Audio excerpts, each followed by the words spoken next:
Hello everyone, welcome back to my YouTube channel education hub BD. আপনাদের আজকের এই ভিডিওতে রয়েছে গুরুত্বপূর্ণ চারটি বড় বড় কোশ্চেনের অ্যান্সার। তার আগে ভিডিওতে যাওয়ার আগে আপনাদেরকে বলবো, কমেন্ট বক্সে সবাই আলহামদুলিল্লাহ লিখবেন, কেননা সরকারি চাকরিজীবীদের দীর্ঘ 11 বছরের পর তাদের বহুল প্রতীক্ষিত নবম পে স্কেলটি বাস্তবায়নের মুখ দেখতে চলেছে।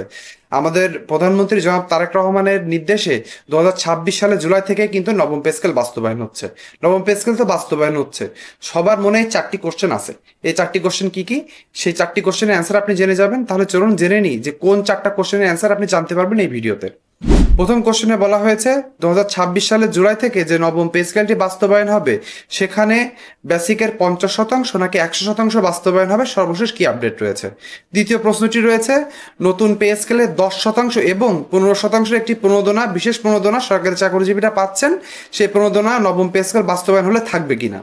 তৃতীয় কোশ্চেনটি হলো, সচিব কমিটির রিপোর্ট কোন পর্যায়ে রয়েছে, সচিব কমিটি কোনো রিপোর্ট জমা দিয়েছে কিনা, জমা দিয়ে থাকলে বা না দিয়ে থাকলে সচিব কমিটির রিপোর্টের সর্বশেষ কি আপডেট রয়েছে। এবং চতুর্থ কোশ্চেন এবং সবথেকে গুরুত্বপূর্ণ কোশ্চেনটি হলো যে আমাদের যে নবম পে স্কেলটি বাস্তবায়ন হবে তার সম্ভাব্য গ্রেড ভিত্তিক বেতন কাঠামো কেমন হতে পারে এবং প্রত্যেক গ্রেডে বেতন কতটুকু হবে সেটা জেনে যাবেন এই ভিডিওতে। আমরা সময় নষ্ট করব না। এই চারটি গুরুত্বপূর্ণ কোশ্চেন যারা আমার এই কমেন্ট বক্সে, ফেসবুক এবং ইউটিউবের কমেন্ট বক্সে অনেকে কমেন্ট করেছেন, এই চারটি কোশ্চেনের গুরুত্বপূর্ণ কোশ্চেনের অ্যান্সার পেয়ে যাবেন এই ভিডিওতে। তাই আমরা সময় নষ্ট না করে ভিডিওর মেন অংশে চলে যাই। আমরা ভিডিওর মেন অংশে চলে এসেছি। প্রথম কোশ্চেনটি হলো, 2026-27 সালের অর্থাৎ 2026 সালের জুলাই মাস থেকে নতুন পে স্কেলের 50% নাকি 100% বাস্তবায়ন হবে, সেখানে সর্বশেষ কি বলা হয়েছে। দেখুন, এখানে বলা হয়েছে এখনো চূড়ান্ত হয়নি যে প্রথম বছর 100% নাকি 50% হারে বাস্তবায়ন হবে। আমরা শুধুমাত্র অর্থ মন্ত্রণালয়ের প্রস্তাবিত একটি কাঠামো দেখতে পেয়েছি, যেখানে তারা জানিয়েছে তারা 50% হারে বেতন বৃদ্ধির একটি হচ্ছে রিপোর্ট তারা বানিয়েছেন। এখন সরকার কিন্তু এখনো কোনোটা বলেনি যে তারা 100% বাস্তবায়ন করবে নাকি 50% বাস্তবায়ন করবে। এটা কিন্তু অর্থ মন্ত্রণালয়ের তরফ থেকে গিয়েছে। এখনো কিন্তু আমরা স্পষ্ট করে বলতে পারবো না যে 50% বাস্তবায়ন হচ্ছে নাকি 100% বাস্তবায়ন হচ্ছে। আরো বলা হয়েছে, তবে অর্থ মন্ত্রণালয়ের সূত্রে জানা গেছে সরকার ধাপে ধাপে বাস্তবায়নের দিকে আগাচ্ছে। অর্থাৎ সরকার যদি 3 অর্থ বছরের বাস্তবায়নের দিকেই যায়, তাহলে কিন্তু দেখা যাবে খুব সম্ভবত 50% হারে প্রথম অর্থ বছরে বেসিকের 50% হারে বেতন বৃদ্ধি হতে চলেছে। এখানে বলা হয়েছে মূল্যস্ফীতি ও বাজেটের চাপ কমাতে এই পরিকল্পনা নেওয়া হয়েছে। সম্ভাব্য বাস্তবায়ন পদ্ধতি, 2026-27 অর্থ বছর অর্থাৎ 2026 সালের জুলাই থেকে 50%, 2027 সালের জুলাই থেকে বাকি 50% এবং 2028 সালের জুলাই থেকে আপনার যে ভাতাগুলো রয়েছে এবং বাকি সুযোগ সুবিধা রয়েছে সেগুলো পেতে চলেছেন আপনি নবম পে স্কেল থেকে। আপনারা এই কথাটা স্পষ্ট জেনে গেলেন। তবু আপনাদেরকে আরেকবার বলে দিই যে 50% সম্ভাবনা সব থেকে বেশি, কিন্তু এখনো কিন্তু 50% নাকি 100% হারে বেতন দেওয়া হবে এ নিয়ে কিন্তু কোনো এখনো চূড়ান্ত কোনো আপডেট পাওয়া যায়নি।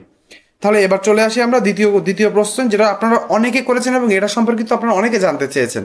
এখানে আপনারা বলেছেন যে এখন অষ্টম পে স্কেলে সরকারি চাকরিজীবীদের যেহেতু কোনো পে স্কেল পায়নি, তারা এই অন্তর্বর্তীকালীন সরকার ক্ষমতায় এসেই তারা একটি বিশেষ প্রণোদনা চালু করে।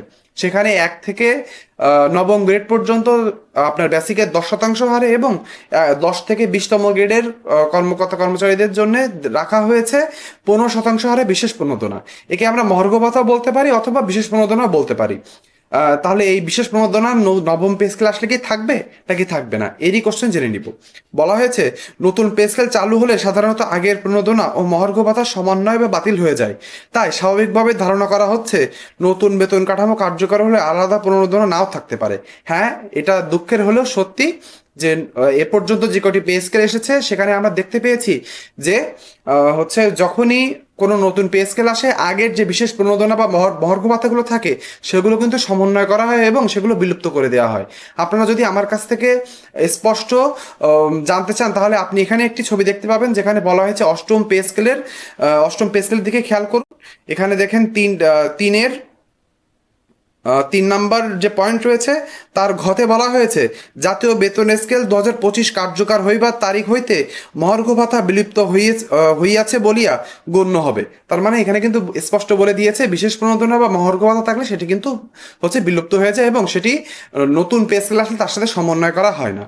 তাহলে আপনারা এই কোশ্চেনটা জেনে গিয়েছেন। এটা সরকারি চাকরিজীবীদের জন্য একটি দুঃখের নিউজ হলেও এটাই সত্যি নিউজ। আর আরেকটি বিষয় আমি এই নিউজ করতে করতে জানতে পেরেছি, সেটি হলো যে মাত্র একটি রিপোর্ট প্রকাশ পেয়েছে। সেই রিপোর্টের লিঙ্কটি কমেন্ট বক্সে দিয়ে দিব। সেখানে বলা হয়েছে যে সরকারি চাকরিজীবীদের যে নবম পে স্কেল ছিল সেটি আংশিক আকারে বাস্তবায়ন করতে হলে 41,000 কোটি টাকার প্রয়োজন ছিল। বিশেষ প্রণোদনা বাদ দিয়ে 37,000 কোটি টাকার প্রয়োজন রয়েছে। এখন সরকার চেষ্টা করছে 37,000 কোটি টাকার বাজেট করে সরকারি চাকরিজীবীদের আংশিকভাবে নবম পে স্কেল বাস্তবায়ন করা। তার মানে আপনি স্পষ্ট অ্যান্সার পেয়ে গেলেন যে 15% পুনরুদ্ধার বা 10% পুনরুদ্ধার কিন্তু নবম পে স্কেল বাস্তবায়ন হলে থাকছে না। ভিডিওর এই অংশে এসে আপনাদেরকে বলবো, আপনি এখানে একটি ছবি দেখতে পাচ্ছেন যেখানে বলা হয়েছে যে আমার ইউটিউব চ্যানেল থেকে যারা ভিডিও দেখে থাকে তার প্রায় 75% মানুষ আমার ইউটিউব চ্যানেলকে সাবস্ক্রাইব করে না। আপনাদের কাছে অনুরোধ থাকবে, আপনারা আমাকে অনেক ভালোবাসা দিয়েছেন, যারা এখনো সাবস্ক্রাইব করেননি আপনারা অবশ্যই সাবস্ক্রাইব করবেন, ভিডিওতে একটি লাইক করে দিবেন এবং কমেন্ট বক্সে আলহামদুলিল্লাহ লিখতে ভুলবেন না। অন্যদিকে যারা এটি ফেসবুক পেজ থেকে দেখছেন তাদের কাছে করজোড়ে অনুরোধ থাকবে যে আপনারা প্রায় 90% কাছাকাছি মানুষ আমার ফেসবুক পেজটাকে ফলো করে রাখেন না। আমাদের কাছে অনুরোধ থাকবে ফেসবুক পেজটাকে ফলো করে দিবেন, তাহলে দেখা যাবে যে আমি যখনই কোনো ভিডিও দিব সেটি সবার আগে আপনার ফেসবুকের সামনে চলে আসবে। তাহলে এখন আমরা চলে আসবো তৃতীয় কোশ্চেনে, যেখানে বলা হয়েছে সচিব কমিটির চূড়ান্ত রিপোর্ট কবে আসতে পারে।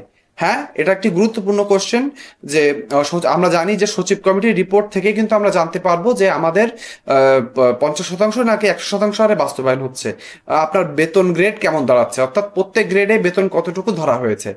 সচিব কমিটির কার্য যেহেতু আমাদের প্রধানমন্ত্রীর কাছ থেকে আমরা নির্দেশনা পেয়ে গিয়েছি, অর্থ মন্ত্রণালয় মারফতে যে নির্দেশনা সরকার আমাদের প্রধানমন্ত্রী সকলকে দিয়ে দিয়েছেন, তারপরেই কিন্তু সচিব কমিটি তোড়জোড় লাগিয়েছে এবং সচিব কমিটি কিন্তু কার্যক্রম এগিয়ে নিচ্ছে।